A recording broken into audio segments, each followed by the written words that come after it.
শিবির বদলেও নিস্তার নেই মদন মিত্রের। ছেলে স্ত্রীর পর এবার এনফোর্সমেন্ট ডিরেক্টরেটের ডাক পেলেন কামারহাটির এই তৃণমূল বিধায়ক। 29শে জুলাই সিজিও কমপ্লেক্সের তলব মদন মিত্রকে।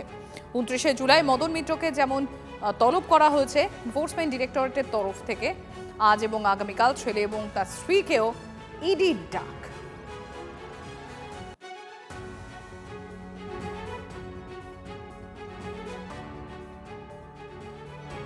আর আপনাদের যেরকম জানাচ্ছিলাম যে এই পুরো নিয়োগ দুর্নীতি মামলায় ইডি স্ক্যানারে মদন মিত্রের পরিবার, মদন মিত্রের ছেলে এবং স্ত্রীকে তলব করা হয়েছে ইডির তরফ থেকে।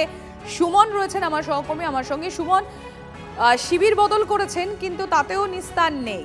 29শে জুলাই যেমন কামারহাটির বিধায়ককে ডাক দেওয়া হয়েছে ইডির তরফ থেকে, তলব করা হয়েছে আজ এবং আগামীকাল মদন মিত্রের ছেলে এবং স্ত্রীকেও তলব করা হয়েছে ইডির তরফ থেকে।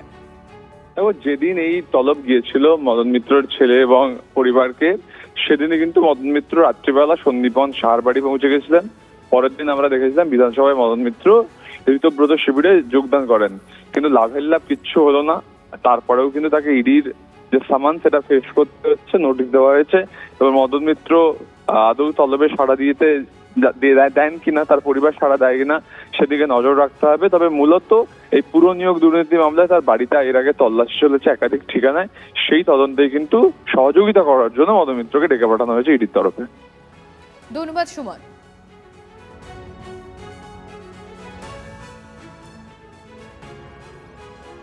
বেআইনি কাজ করে থাকলে আইনের সামনে আসতেই হবে। মদন মিত্র এবং তার পরিবারকে এনফোর্সমেন্ট ডিরেক্টরেটের তলবে প্রতিক্রিয়া দিয়েছেন পঞ্চায়েত মন্ত্রী দিলীপ ঘোষ। শোনাই আপনাদের ঠিক কি বলেছেন দিলীপ বাবু। তৃণমূলকেও বিজেপি প্রশ্ন নয়, প্রশ্ন হচ্ছে তিনি যদি কোনো আইন বহির্ভূত কাজ করে থাকেন তাকে আইনের সামনে আসতে হবে।